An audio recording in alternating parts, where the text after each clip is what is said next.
എങ്ങനെ നമ്മൾ വീണ്ടും സക്രിയരാക്കുന്നു എന്നതിനെക്കുറിച്ച് സാധാരണ ആലോചിക്കാറില്ലല്ലോ. അല്ല, പക്ഷെ അതിനുള്ള സംവിധാനം ഇവിടെ ഫലപ്രദമായ നിലവിലുണ്ട്. ഇപ്പം ഉദാരമതികളായിട്ടുള്ള ആൾക്കാർക്ക് വേണമെങ്കിൽ ചെയ്യാവുന്നതെന്ന് പറഞ്ഞാൽ, അങ്ങനെ സർക്കാർ അംഗീകൃതമായ സ്ഥാപനങ്ങളിൽ എന്തെങ്കിലും ഒരു ഫെസിലിറ്റി കുറവുണ്ടെങ്കിൽ അതവർ കോംപ്ലിമെന്റ് ചെയ്യണം, അതൊരു സപ്ലിമെന്റ് ചെയ്യാണ് വേണ്ടത്. അതിന് പകരം ഇപ്പോൾ ഉദാഹരണത്തിന് ഇപ്പോൾ ഒരു കുട്ടിയെ നമുക്ക് ഇഷ്ടികക്കളത്ത് ജോലി ചെയ്യുന്ന കുറേ കുട്ടികളെ മോചിപ്പിക്കട്ടെ എറണാകുളത്ത്. ഇഷ്ടികക്കളത്ത് ജോലി ചെയ്യുന്ന കുട്ടികളെ മോചിപ്പിച്ച് കഴിയുമ്പോൾ അവിടെ ഈ പറഞ്ഞ തലമുറ അവിടെ ഉടനെ ഉണ്ടായി, ഞങ്ങൾ എന്തെങ്കിലും ജോലി ചെയ്ത് എങ്ങനെയെങ്കിലും ജീവിക്കുകയാണ്, ഈ ജോലി ചെയ്ത് ജീവിക്കുന്നത് ഞങ്ങളെ ജോലി ചെയ്യാൻ അനുവദിക്കാതിരിക്കുകയാണ്. കഞ്ഞിയൂടി മുട്ടിക്കല്ലേ. അതെ, അതാണ്. പക്ഷേ യഥാർത്ഥത്തിൽ ഇവരെ നോക്കുന്ന ആൾക്കാർക്കും കഞ്ഞി കുടിക്കാനുള്ള വ്യവസ്ഥ സർക്കാർ ചെയ്തിട്ടുണ്ട് ഓൾറെഡി. ആ സർക്കാർ ചെയ്ത സംവിധാനം ഫലപ്രദമായി നടക്കുന്നുണ്ടോ ഇല്ലയോ എന്നുള്ളതാണ് ചോദ്യം. അപ്പോൾ പലപ്പോഴും നമ്മൾ കാണുന്ന ഒരു വിഷയം എന്ന് പറഞ്ഞു കഴിഞ്ഞാൽ, നമ്മളിപ്പോൾ ഒരു സർക്കാർ ചിൽഡ്രൻസ് ഹോമിൽ കൊണ്ടുപോയി ഒരു കുഞ്ഞിനെ ആക്കുമ്പോൾ അവിടെ ഉണ്ടാകുന്ന സാഹചര്യം കാണുമ്പോൾ നമ്മളുടെ കുഞ്ഞിനെ അവിടെ നിർത്താൻ പറ്റുന്ന സാഹചര്യമാണോ എന്ന് സംശയിക്കേണ്ടിയിരിക്കും. പക്ഷേ ഞാൻ പറയുന്നത്, ഉദാരമതികളായ മനുഷ്യർ, വിശാല മനസ്കരായിട്ടുള്ളവരുണ്ടെങ്കിൽ ആ സംവിധാനങ്ങൾ ശക്തിപ്പെടുത്താൻ വേണ്ടിയിട്ട് അവർക്ക് എന്തുകൊണ്ട് കാര്യങ്ങൾ ചെയ്തുകൂടാ? എന്തിനവർ വേറെ അനധികൃതമായ സ്ഥാപനങ്ങളെ സഹായിക്കുന്നു? ഇപ്പോൾ ഇഷ്ടികകളത്തിൽ നിന്നോ അല്ലെങ്കിൽ എവിടെയെങ്കിലും ഹോട്ടലിൽ ജോലി ചെയ്യുന്ന കുട്ടികളെ നമ്മൾ 10 പേരെ മോചിപ്പിച്ചു.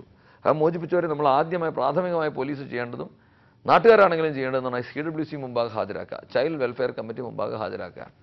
Because they are children in need of care and protection. നമ്മുടെ ഈ ആക്ട് പറയുന്നതനുസരിച്ച് ചൈൽഡ് വെൽഫെയർ കമ്മിറ്റി അവരെ ഏതെങ്കിലും ഒരു നല്ല ഓർഫനേജിലോ സ്ഥാപനത്തിലോ ആക്കും. കാരണം നമ്മൾ ഈ പറഞ്ഞ സർക്കാർ സംവിധാനത്തിലുള്ള ഓർഫനേജുകളിൽ ഞാൻ നേരത്തെ പറഞ്ഞ പോലെ ഇപ്പോഴും മതിയായ ആൾക്കാരില്ല.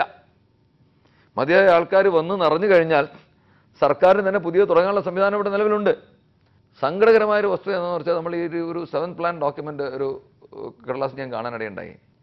ഇതിനു വേണ്ടി സർക്കാർ നീക്കി വെച്ചിട്ടുള്ള പണവും അത് ചിലവാകാതെ പോകുന്ന പണവും, നീക്കി വെച്ചിട്ടുള്ള പണം ഒന്നും തന്നെ ചിലവാക്കപ്പെടുന്നില്ല, ലാപ്സ് ആവുകയാണ്. ചിലവാകാതെ പോകുന്ന പണത്തിൻ്റെ ഒരു 50% ഉണ്ടെങ്കിൽ ഈ പറഞ്ഞ സംവിധാനങ്ങളെല്ലാം നമ്മൾക്ക് നമ്മളുടെ കുട്ടികളെ ചിലപ്പോൾ നമ്മളുടെ കുട്ടികളെ അവിടെ കൊണ്ടുപോയി നിർത്തണമെന്ന് തോന്നുന്ന രീതിയിൽ ഈ സ്ഥാപനങ്ങൾ വളർത്തിയെടുക്കാൻ ഉതകുന്ന രീതിയിലുള്ള പണം അവിടെ ചിലവാക്കാനുണ്ട്.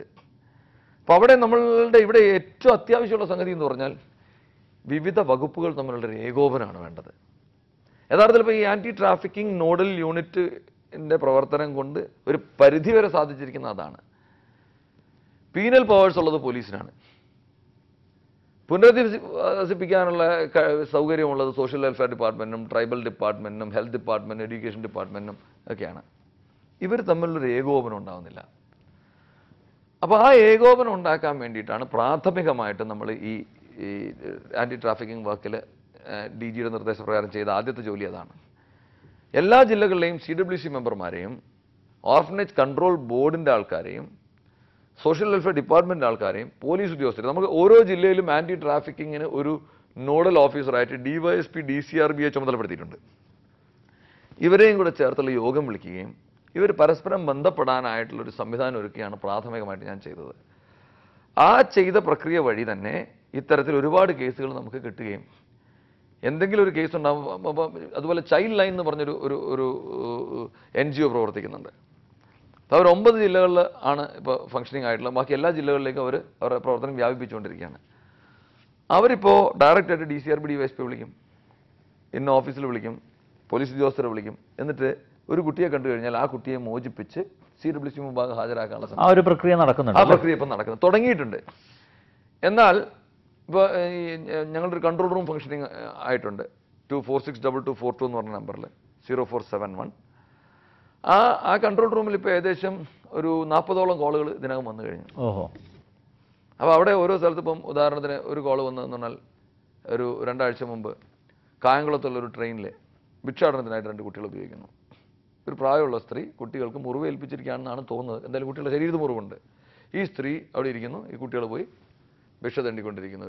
ട്രെയിനിൽ, ഒരു പാസഞ്ചർ ട്രെയിനിൽ ഒരു യാത്രക്കാരൻ കണ്ടിട്ട് വിളിച്ചു പറഞ്ഞതാണ്. നമുക്കപ്പോൾ തന്നെ കേസെടുക്കാൻ സാധിച്ചു. അത് ഹരിപ്പാടിൽ നിന്ന് വിട്ടപ്പോഴാണ് ഇയാളിത് വിളിച്ച് പറയുന്നത്. കായംകുളത്ത് എത്തിയപ്പോഴത്തേക്കും കേസെടുത്തു, കുട്ടികളെ മോചിപ്പിച്ചു, CWC കൊണ്ടുപോയി അവരെ പുനരധിവസിപ്പിച്ചു. ഈ പറഞ്ഞ തരത്തിലുള്ള ഓർഫനേജിൽ അവർ താമസിക്കുന്നു. ഇപ്പോൾ അവർ പഠനം തുടങ്ങാനുള്ളതിനെക്കുറിച്ച് ആലോചിച്ചുകൊണ്ടിരിക്കുക ആ കുട്ടികളെ. ഇപ്പോൾ ഈ 2 ആഴ്ചക്കകത്ത് നമുക്ക് ഇത്രയും സാധിക്കാൻ പറ്റിയെങ്കിൽ, അതുപോലെ മഹിളാ സമാഖ്യ എന്ന് പറഞ്ഞൊരു ജനങ്ങൾ അലേർട്ടാണല്ലേ, ജനങ്ങൾ അലേർട്ടാണ്. അപ്പോൾ ഈ ജനങ്ങൾക്ക് പൊതുവേ സർക്കാർ സംവിധാനത്തോട് ഒരു അവമതി, ഒരു ബഹുമാനക്കുറവുണ്ട്. എന്ന് പറഞ്ഞാൽ സർക്കാർ കാര്യം മുറ പോലെ എന്നുള്ളൊരു ഒരു ചൊല്ലു തന്നെ ഉണ്ടല്ലോ നമ്മുടെ അതെ അതെ സർക്കാരിലൊരു കാര്യത്തിന് പോയി കഴിഞ്ഞാൽ കാര്യം നടക്കില്ല, അതിന് കുറേ സമയമെടുക്കും എന്നുള്ളൊരു ധാരണ, മുൻവിധി ജനങ്ങളുടെ മനസ്സിലുണ്ട്. അത് മാറുന്ന രീതിയിലുള്ളൊരു പ്രവർത്തനം ആരെങ്കിലും കാഴ്ചവെച്ചാൽ തീർച്ചയായിട്ടും നല്ല പോസിറ്റീവായിട്ടുള്ള റെസ്പോൺസ് ജനങ്ങളുടെ നിന്ന് ഉണ്ടാകുന്നുണ്ട്. മഹിളാ സമാഖ്യ എന്നുള്ളൊരു ഓർഗനൈസേഷൻ്റെ സഹായത്തെ കുറിച്ച് ഞാൻ പറഞ്ഞില്ലെങ്കിൽ അത് തെറ്റായി പോകും. മഹിളാ സമാഖ്യ എന്ന് പറഞ്ഞ് മിനിസ്ട്രി ഓഫ് ഹ്യൂമൻ റിസോഴ്സ് ഡെവലപ്മെൻറ്റിൻ്റെ കീഴിൽ സീമ ഭാസ്കരൻ എന്ന് പറഞ്ഞ ഒരാൾ സ്റ്റേറ്റ് കോർഡിനേറ്ററായിട്ട് ഒരു സംഘടനയോട് പ്രവർത്തിക്കുന്നുണ്ട്. അവരെല്ലാം ട്രെയിൻ കൗൺസിലേഴ്സാണ്. എവിടെയെങ്കിലും ഒരു പ്രശ്നമുണ്ടെന്ന് എനിക്കോ അല്ലെങ്കിൽ പോലീസ് ഉദ്യോഗസ്ഥർക്കാർക്ക് അറിവ് കിട്ടിയാൽ പലപ്പോഴും ഈ പ്രത്യേകിച്ച് ലൈംഗിക പീഡനത്തെ സംബന്ധിക്കുന്ന എന്തെങ്കിലും വിഷയങ്ങളാണെങ്കിൽ ഈ പരാതി പറയാനായിട്ട് സ്ത്രീകൾ മടിക്കും, കുട്ടികൾ പൊതുവെ മടിക്കും. അപ്പം ഈ മടിയാണ് ഈ അതിക്രമം കാണിക്കുന്നവരെ ഒരു പ്രേരക ശക്തിയായിട്ട് പ്രവർത്തിക്കുന്നത്. നമ്മളെന്തെങ്കിലും അതിക്രമം കാണിച്ചു കഴിഞ്ഞാൽ ഈ സ്ത്രീ പരാതിപ്പെടാൻ പോകുന്നില്ല, അല്ലെങ്കിൽ ഈ കുട്ടി മിണ്ടാൻ പോകുന്നില്ല, ഈ കുട്ടിക്ക് നിയമപരമായ പരിജ്ഞാനമില്ല. അതിൻ്റെ കൂട്ടത്തിൽ ഒരു ചെറിയ ഭീഷണിയും കൂടെ ഉണ്ടെങ്കിൽ കാര്യങ്ങൾ വളരെ സുഗമമായി, പിന്നെ ആ കുട്ടി വായ തുറക്കുന്ന പ്രശ്നമില്ല. അപ്പം ഈ ഒരു മോളിൽ നിന്ന് അവരെ പുറത്തേക്ക് കൊണ്ടുവരിക എന്ന് പറഞ്ഞാൽ എളുപ്പമല്ല. പോലീസ് എന്ന് കേൾക്കുമ്പോൾ തന്നെ അവർക്ക് ഭയപ്പാടാണുള്ള ആദ്യം വരുന്നത്. ഇപ്പോഴും ബ്രിട്ടീഷ് പോലീസിൻ്റെ പൂർണ്ണമായ ഒരു ഹാങ് ഓവർ നമുക്ക് മാറിയിട്ടുണ്ടെന്ന് അവകാശപ്പെടാൻ എനിക്ക് ധൈര്യമില്ല. അപ്പോൾ അങ്ങനെയുള്ള സ്ഥലങ്ങളിൽ ഇങ്ങനെ പ്രശ്നമുണ്ടെന്ന് അറിഞ്ഞു കഴിഞ്ഞാൽ ആദ്യം നമ്മൾ ഈ മഹിളാ സമാഖ്യയുടെ ആൾക്കാർ ഈ കോർഡിനേറ്റ് ചെയ്ത്, അപ്പോൾ അതാണ് ഞാൻ പറഞ്ഞ ഏകോപനം കൊണ്ടുണ്ടായിട്ടുള്ള ഒരു ഗുണം അതാണ്. അവരാദ്യം പോവുകയും അവിടെ പോയി കഴിഞ്ഞിട്ട് ആ പ്രശ്നം അവർ പഠിക്കുകയും ആ കുട്ടികളെ വിക്ടിംസിനോട് സംസാരിക്കുകയും നിങ്ങൾ ചെയ്യേണ്ട കാര്യം ചെയ്യാതെ നിയമപരമായി ചെയ്യേണ്ട കാര്യം ചെയ്യാതിരിക്കുന്നതുകൊണ്ട് നിങ്ങളൊരു കുറ്റകൃത്യത്തെ പ്രോത്സാഹിപ്പിക്കുക ചെയ്യുന്നതെന്ന് അവരെ കൗൺസിൽ ചെയ്ത് ബോധ്യപ്പെടുത്തി കൊടുക്കുകയും ചെയ്യുമ്പോൾ ഈ കുട്ടികൾ പലപ്പോഴും വളരെ സ്ട്രോങ് ആയിട്ടാണ് പ്രതികരിക്കുന്നത്. ഉദാഹരണത്തിന് ഇപ്പോൾ ഏറ്റവും അവസാനം നല്ലൊരു കേസ് അങ്ങനെ ഉണ്ടായത് മലപ്പുറത്തൊരു സ്കൂളിൽ ഒരു അധ്യാപകൻ ഒരു 30ഓളം കുട്ടികളെ ലൈംഗികമായി പീഡിപ്പിച്ചപ്പോൾ അയാൾ റിമാൻഡിലാണ്. ആ കുട്ടികൾ ആരും തന്നെ പരാതി പറയാൻ തയ്യാറായിരുന്നില്ല. അതിലൊരു കുട്ടിയോ മറ്റോ ആ കുട്ടിയുടെ വീട്ടിൽ പോയി പരാതി പറഞ്ഞപ്പോൾ ആ വീട്ടുകാർ കുട്ടിയെ ശാസിക്കുകയാണ് ചെയ്തത്. കാരണം വീട്ടുകാർക്ക് പോലും വിശ്വസിക്കാൻ പറ്റാത്ത രീതിയിലുള്ള ഒരു അത്ര മാന്യനായിട്ടുള്ള ഒരു ആളായിരുന്നു അങ്ങനെ ചെയ്തെന്ന് പറയപ്പെട്ടിരുന്നത്. പക്ഷെ അവസാനം ഈ മഹിളാ സമാഖ്യക്കാർ ആ സ്കൂളിൽ ചെല്ലുകയും അവർ ആ സ്കൂളിൽ ചെന്ന് അവിടെയുള്ള കുട്ടികളെ കൗൺസിൽ ചെയ്യുകയും ചെയ്തപ്പോൾ DIG വരട്ടെ ഞങ്ങൾ പറയാമെന്നുള്ള നിലപാടിലായി. അവർ DIGയോട് നേരിട്ട് ഞങ്ങൾ പറഞ്ഞോളാം. അപ്പോൾ അതുവരെ രഹസ്യമാക്കി വെക്കാനുള്ള ആർജവ കുട്ടികൾക്ക് ഉണ്ടാക്കാനായിട്ട് ഈ മഹിളാ സമാഖ്യയ്ക്ക് സാധിച്ചു എന്നുള്ളതാണ്. ഞാൻ അത് കഴിഞ്ഞ് ആ സ്ഥലത്ത് ചെല്ലുകയും ഇവരെ അവരോട് സംസാരിക്കുകയും അത് കഴിഞ്ഞ് ലോക്കൽ പോലീസിനെ വിളിക്കുകയും, ഇപ്പോൾ ലോക്കൽ പോലീസിനെ വിളിച്ചപ്പോൾ അതിനേക്കാൾ രസകരമായ സംഭവം എന്താണെന്ന് വെച്ചാൽ ഈ കുട്ടികൾ പലരും ഈ ജനമൈത്രി സംവിധാനം നിലവിലുള്ളതുകൊണ്ട് ആ വന്ന പോലീസുകാരിൽ പലരെയും കുട്ടികൾക്ക് വളരെ പരിചയം. അപ്പോൾ ആ ജനമൈത്രിയും കൂടെ വന്ന് കമ്മ്യൂണിക്കേഷൻ വളരെ ഈസി ആയിട്ടുള്ള കമ്മ്യൂണിക്കേഷൻ. പിന്നെ ഞാൻ വേണ്ട, മഹിളാ സമാഖ്യക്കാർ പോലും വേണ്ട, പോലീസുകാരോട് ധൈര്യമായിട്ട് കുട്ടികൾ കാര്യം പറയുകയും അങ്ങനെയാണ് ആ ആളെ നമുക്ക് നിയമത്തിന് മുമ്പിൽ കൊണ്ടുവരാൻ സാധിച്ചത്. അങ്ങനെയുള്ള ഒരുപാട് കേസുകൾ ഈ സംഘടനകളുടെയും ഇതര ഡിപ്പാർട്ട്മെൻറ്റുകളുടെയും സഹകരണത്തോടുകൂടി പൂർണ്ണമായി നമ്മളുമായിട്ട് സഹകരിക്കുന്ന വേറൊരു വ്യക്തി ട്രൈബൽ ഡിപ്പാർട്ട്മെൻറ്റ് സെക്രട്ടറി ആയിട്ടുള്ള ശ്രീ സുബ്ബയ്യ സാറാണ്. അദ്ദേഹത്തിനെയൊക്കെ കണ്ട് സംസാരിച്ചപ്പോൾ എനിക്ക് മനസ്സിലായത്, സത്യം പറഞ്ഞാൽ എനിക്ക് പോലും മനസ്സിലായത്, സർക്കാരിൽ ഒരുപാട് നല്ല ആൾക്കാർ, ഒരുപാട് കാര്യങ്ങൾ ചെയ്യാൻ താല്പര്യമുള്ള ആൾക്കാർ ഇപ്പോഴും ഉണ്ട്. ഇപ്പം നമ്മൾ സർക്കാർ സംവിധാനത്തിനെ അടച്ചാക്ഷേപിക്കുന്ന ഒരു ജനത, അവരോട് എനിക്ക് പറയാനുള്ളത് ശരിയല്ല. സർക്കാരിലിരിക്കുന്ന ആൾക്കാരൊക്കെ നിങ്ങളുടെ ഒരു പരിച്ഛേദം തന്നെയാണ്. അപ്പം അവർ പല കാര്യങ്ങളും ചെയ്യുമ്പോൾ അത് ദുർവ്യാഖ്യാനിക്കപ്പെടുന്നതാണ് പലപ്പോഴും സർക്കാർ സംവിധാനം മോശം നമുക്ക് തോന്നുന്നത്. ഈ അവിവാഹിതകളായ ആദിവാസി അമ്മമാരുടെ എണ്ണം പെരുകി വരികയാണ്. താങ്കൾ തന്നെ അട്ടപ്പാടിയിൽ കഴിഞ്ഞ ദിവസം റെയ്ഡ് നടത്തുകയുണ്ടായി. 2-3 ദിവസം അവിടെ തങ്ങിയെന്ന് തോന്നുന്നു അല്ലേ?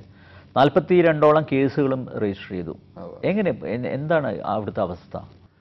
യഥാർത്ഥത്തിൽ ഈ പെരുകി വരികയാണ് എന്ന് താങ്കൾ പറഞ്ഞതിനോട് ഞാൻ വിയോജിക്കുന്നു. ഇത് ഓൾറെഡി ഇവിടെ നിലനിന്നിരുന്നൊരു സാഹചര്യമാണ്. കഴിഞ്ഞൊരു 10-20 വർഷമായിട്ട് കേരളത്തിൽ ഈ സാഹചര്യം ഉടലെടുക്കുകയും വളർന്നുകൊണ്ടിരിക്കുകയാണ്. ആദിവാസികളുടെ ഒരു സെൻസ് ഓഫ് ലോജിക്കും അവരുടെ ആതിഥ്യ മര്യാദയൊക്കെ പ്രത്യേകമാണ്. അവർ ഒന്നിനോടും എതിര് പറയാത്ത രീതിയിലൊരു ആതിഥ്യ മര്യാദയും സ്നേഹമുള്ളവരാണ്. വളരെ സിമ്പിളായിട്ടുള്ള മനുഷ്യരാണ്. ഈ സിംപ്ലിസിറ്റി ചൂഷണം ചെയ്യുന്ന ഒരുപാട് പുറമേ നിന്നുള്ള വ്യക്തികൾ അവിടെയുണ്ട്. എല്ലാ ആദിവാസി മേഖലകളിലും ഉണ്ട്. അപ്പോൾ ഇത് തുടങ്ങിയത് ഞാൻ മലപ്പുറത്ത് പെരിന്തൽമണ്ണയുള്ള ഒരു ആദിവാസി ഊരിൽ നിന്നാണ്. അവിടെ 15 വയസ്സുള്ളൊരു കുട്ടി അവിടെ ഉണ്ടായിരുന്നു. ആ കുട്ടിയുടെ 15 വയസ്സിനിടയിൽ 2 പ്രാവശ്യം പ്രസവിച്ച കുട്ടി. അപ്പോൾ ആ ആദിവാസി കുട്ടിയെക്കുറിച്ച് വിവരം കിട്ടി. ഞാൻ അവിടെ ചെന്ന് അന്വേഷിച്ചു. ആ കുട്ടി പോലീസ് എന്നോടൊന്നും പറയാൻ തയ്യാറില്ല, അവർക്ക് പരാതികളില്ല. 2 കുട്ടികളുടെ അമ്മയാണ്. അതിലൊരു കുട്ടിക്ക് 4 മാസം പ്രായം, മറ്റേ കുട്ടി മരിച്ചുപോയി. അപ്പോൾ ഇത് കഴിഞ്ഞിട്ടുള്ള ഒരു കെയർ പോലും ആ കുട്ടികൾക്ക് കിട്ടിയിട്ടില്ല എന്നുള്ളതാണെന്ന് മനസ്സിലാക്കേണ്ടത്, പ്രസവത്തിന് ശേഷമുള്ള. അപ്പോൾ ഈ കുട്ടിയുടെ അടുത്ത് സംസാരിച്ചു കഴിഞ്ഞപ്പോൾ ആ കുട്ടി പറയുന്നതനുസരിച്ച് ഒരു അതിക്രമം അവിടെ നടന്നിട്ടില്ല. ഒരു 2-3 മണിക്കൂർ സംസാരിച്ചു കഴിഞ്ഞപ്പോൾ അറിയാതെ ആ കുട്ടിയുടെ കയ്യിൽ നിന്ന് ആ വായിൽ നിന്ന് ആ ആളുടെ പേര് പുറത്തു വരികയാണ്, അതിക്രമം കാണിച്ച ആളുടെ പേരിൽ. ഉടനെ പോലീസിനെ കൊണ്ട് നമ്മൾ കേസെടുപ്പിക്കുന്നു. അവിടെ അത് അന്വേഷിച്ച് കഴിഞ്ഞപ്പോൾ നമുക്ക് പിന്നെ മനസ്സിലാവുന്നതെന്ന് വെച്ചാൽ ഇതുപോലെ ആദിവാസി മേഖലയിൽ എല്ലായിടത്തും തന്നെ അവിവാഹിതരായിട്ടുള്ള അമ്മമാർ ഒരുപാടുണ്ട്. ഇത് വനിതാ കമ്മീഷൻ മെമ്പറായിട്ടുള്ള ടി ദേവിയുമായിട്ട് ഞാൻ സംസാരിക്കാൻ ഇടയായി. അപ്പോൾ അവരെന്നോട് പറഞ്ഞു, നിങ്ങൾ മൂടസ്വർഗത്തിലാണ് ജീവിക്കുന്നത്. കാസർഗോഡ് 180ഓളം സ്ത്രീകൾ ഇങ്ങനെയുണ്ട്. അപ്പോൾ എന്നാൽ വനിതാ കമ്മീഷനും ആൻറ്റി ട്രാഫിക്കിംഗ് നോഡൽ ഓഫീസറും ചേർന്ന് അവിടെ ഒരു സിറ്റിംഗ് നടത്താൻ തീരുമാനമായി. പക്ഷെ അപ്പോഴും ഒരു പ്രശ്നം ബാക്കി വന്നു. സിറ്റിംഗ് നടത്തിയാലും ആൾക്കാർ വന്ന് പരാതി പറയില്ല, ആൾക്കാർക്ക് പരാതികളില്ല. വീണ്ടും ഈ മഹിളാ സമാഖ്യ എന്ന് പറഞ്ഞ സംഘടനയുടെ സഹായത്തോടുകൂടി അവരുടെ വോളണ്ടിയേഴ്സ് ആയിട്ടുള്ള കൗൺസിലേഴ്സിനെ അങ്ങോട്ട് പറഞ്ഞയക്കുകയും അവർ ഈ ആദിവാസി മേഖലകളിൽ, ആദിവാസി കോളനികളിൽ പോയി താമസിക്കുകയും പനത്തടി ഗ്രാമപഞ്ചായത്തിൽ ആദ്യം ഒരു സിറ്റിംഗ് വെക്കുകയും അന്ന് 17ഓളം കേസുകൾ റേപ്പിനും ആദിവാസി പീഡനത്തിനും വേണ്ടിയിട്ട് രജിസ്റ്റർ ചെയ്യുകയും ചെയ്തു. അല്ല, ഇവരെയൊക്കെ ഈ പ്രതികളെ ഐഡന്റിഫൈ ചെയ്യാൻ പറ്റുന്നുണ്ടോ? പ്രതികളെല്ലാവരും ഐഡന്റിഫൈഡ് ആണ്. ആണല്ലേ? പക്ഷെ അതിനകത്തുള്ള ചിലപ്പോൾ ഇതൊക്കെ വർഷങ്ങൾക്ക് മുമ്പ് നടന്നതായിരിക്കില്ലേ? അല്ല, ഏറ്റവും പനത്തടിയിൽ തന്നെ ഉണ്ടായിരുന്നൊരു സംഭവം എന്ന് പറഞ്ഞാൽ അന്ധയായിട്ടൊരു ആദിവാസി സ്ത്രീ. ആ സ്ത്രീയെ ബലാത്സംഗം ചെയ്തതിലുണ്ടായ കുട്ടിക്ക് 17 വയസ്സുണ്ട് ഇപ്പോൾ. പക്ഷെ ആ 17 വയസ്സുള്ള കുട്ടിയെ വെച്ചുകൊണ്ട് ആ അന്ധയായ അമ്മയെ 17 വയസ്സുകാരൻ ആ അനാഥ ബാല്യം നോക്കി നടത്തുകയാണ് ഈ അമ്മയെ. അവൻ ഈ സോഷ്യൽ സ്റ്റിഗ്മയോട് കൂടിയിട്ട് അവിടെ ഇങ്ങനെ ജോലിയെടുക്കുക, അവിടെ ക്വാറിയിൽ പോയി ജോലിയെടുക്കുക, അവിടെ കാട്ടിൽ പോയി ജോലിയെടുക്കുക, എന്തെങ്കിലും മേസ്ത്രി പണിക്ക് പോവുക. ഈ പയ്യൻ ജുവനൈൽ ജസ്റ്റിസ് ആക്ട് അനുസരിച്ചും അവൻ വയലേറ്റഡ് ആണ്. എന്നിട്ട് ഈ സ്ത്രീയോട് പരാതിപ്പെടാൻ ആവശ്യപ്പെടുമ്പോൾ ആ സ്ത്രീ എന്നോട് പറയുന്നത്, 17 വർഷം മുമ്പേ പ്രസവത്തിന് വേണ്ടി 1000 രൂപ തന്ന് സഹായിച്ച ഒരാൾക്കെതിരെ ഞാൻ എങ്ങനെ പരാതി കൊടുക്കും സാർ എന്ന് ചോദിക്കുന്ന അത്രയും നിഷ്കളങ്കത കൈമുതലാക്കി വെച്ചിട്ടുള്ള ആദിവാസികളെ ഇങ്ങനെ ചൂഷണം ചെയ്യുന്നതിന് ഒരു തരത്തിലും നമുക്ക് പ്രോത്സാഹിപ്പിക്കാൻ പറ്റില്ല എന്ന് മാത്രമല്ല, അത് കണ്ണടച്ച് സാരമില്ല എന്ന് വിചാരിക്കാനും പറ്റില്ല. ഇപ്പം ഞാൻ കണക്കാക്കുന്നതനുസരിച്ച് ഏകദേശം ഒരു 500ഓളം കേസുകൾ കേരളത്തിലുടനീളം ഇങ്ങനെ എടുക്കാനുണ്ടാവുമെന്ന് എനിക്ക് തോന്നുന്നു. ഇപ്പം ഏകദേശം ഒരു 60ഓളം കേസുകൾ പോലീസ് രജിസ്റ്റർ ചെയ്ത് കഴിഞ്ഞു ഓൾറെഡി. ഇനിയും ബാക്കിയുള്ള കേസുകൾ രജിസ്റ്റർ ചെയ്യണം. പക്ഷെ അതിനുള്ള ഇപ്പോൾ ആദ്യം അട്ടപ്പാടിയിലെ കാര്യം നേരത്തെ പറയുകയുണ്ടായി. അട്ടപ്പാടിയിൽ ഏകദേശം 187 ഊരുകൾ, ആദിവാസി ഊരുകളിൽ 20ഓളം എണ്ണത്തിൽ മാത്രമേ നമ്മൾ പോയിട്ടുള്ളൂ. 20 എണ്ണത്തിൽ പോയതെന്നാണ് ഇത്രയും കേസുകൾ എടുത്തിരിക്കുന്നത്. അവിടെ അത് കൂടാതെ വേറൊരു സംഭവം കൂടെ എൻ്റെ ശ്രദ്ധയപ്പെട്ടതെന്ന് വെച്ചാൽ, അവിടെ ഒരു ആദിവാസി പയ്യൻ്റെ കയ്യിൽ നിന്ന് 2 തോക്കുകൾ പോലീസ് പിടിച്ചെടുക്കുകയുണ്ടായി. അപ്പോൾ തോക്ക് അനധികൃതമായ കൈവശം വെച്ചു, അത് ഉപയോഗിച്ചു എന്നുള്ള കുറ്റത്തിന് അവൻ കുറ്റക്കാരൻ തന്നെ നിയമത്തിന് മുമ്പിൽ. പക്ഷെ അവൻ നിയമത്തിന് മുമ്പിൽ കുറ്റവാളി ആണെങ്കിൽ പോലും അവൻ മറ്റൊരു തരത്തിൽ നമ്മുടെ ഈ വ്യവസ്ഥയുടെ വിക്ടിമാണെന്ന് ഞാൻ പറയുന്നു. അവനൊരു പ്രതീകമാണ്. നമ്മുടെ ഈ വ്യവസ്ഥിതിയിൽ ഒരുപാട് ആൾക്കാർ ചെന്ന് കാടിനെയും നമ്മുടെ നാടിനെയും ആദിവാസികളെയും ചൂഷണം ചെയ്യുന്നതിൻ്റെ ഒരു ബാക്കി പത്രമാണ് ആ കുറ്റവാളി എന്ന് പറയുന്നത്. അവനെ ഇപ്പോൾ രക്ഷിക്കാൻ ഞാൻ വിചാരിച്ചാൽ സാധിക്കില്ല. പക്ഷെ അവനെപ്പോലെയുള്ള ആളുകൾ ഇനി ഉണ്ടാവാതിരിക്കാൻ വേണ്ടിയിട്ട് ഇത്തരത്തിലുള്ള അവിവാഹിതരായിട്ടുള്ള അമ്മമാരുടെ മക്കളെ മുഴുവൻ പുനരധിവസിപ്പിക്കുന്ന പ്രക്രിയ ഈ ആൻറ്റി ട്രാഫിക്കിംഗ് നോഡൽ യൂണിറ്റും മറ്റെല്ലാ ഡിപ്പാർട്ട്മെൻറ്റും ചേർന്ന് നടത്തിയേ പറ്റൂ. അവിടെയാണ് ഞാൻ നേരത്തെ പറഞ്ഞ സുബയ്യ സാറിൻ്റെയൊക്കെ ഒരു പ്രസക്തി വരുന്നത്. നമ്മുടെ DGPയും എല്ലാ സീനിയർ ഓഫീസേഴ്സും ഇതിന് 100% അനുകൂലമാണെന്നല്ല, ഇത് എത്രയും വേഗം ചെയ്യണമെന്നുള്ള ആവശ്യക്കാരാണ്. ഈ ആദിവാസി ഊരുകളിൽ തീവ്രവാദ പ്രസ്ഥാനങ്ങളുടെ സാന്നിധ്യം ഉണ്ടോ? തീവ്രവാദ പ്രസ്ഥാനങ്ങൾ തോക്കൊക്കെ പറഞ്ഞുകൊണ്ടാണ് ഞാൻ ഈ തോക്കുകൾ എന്ന് പറയുന്നത്. തീർച്ചയായിട്ടും ആ തോക്കുകളുടെ ഒരു രീതി കാണുമ്പോൾ അതൊരു ആദിവാസി ഉണ്ടാക്കിയ തോക്കാണെന്ന് വിശ്വസിക്കാൻ ബുദ്ധിമുട്ടുണ്ട്. അതിന് വേണ്ടി ഉപയോഗിച്ചിട്ടുള്ള ഈ കൊല്ലപ്പണിയും ഈ എന്താ പറയുക ആ ബട്ടിൻ്റെ രീതിയും ഒക്കെ വളരെ പ്രൊഫഷണലായിട്ട് തോക്കുണ്ടാക്കാൻ അറിയാവുന്നവരുണ്ടാക്കിയ തോക്കുകളാണ്. അത് തീർച്ചയായിട്ടും വലിയൊരു ഒരു പ്രസ്ഥാനത്തിൻ്റെ വളർച്ച അവിടെ ഉണ്ട് എന്നൊന്നും പറയാൻ എനിക്ക് സാഹചര്യം ഉണ്ടായില്ലെങ്കിൽ പോലും ഈ അനാഥ ബാല്യങ്ങളെ സംരക്ഷിക്കാതിരുന്നാൽ ഇത് ഇന്നല്ലെങ്കിൽ നാളെ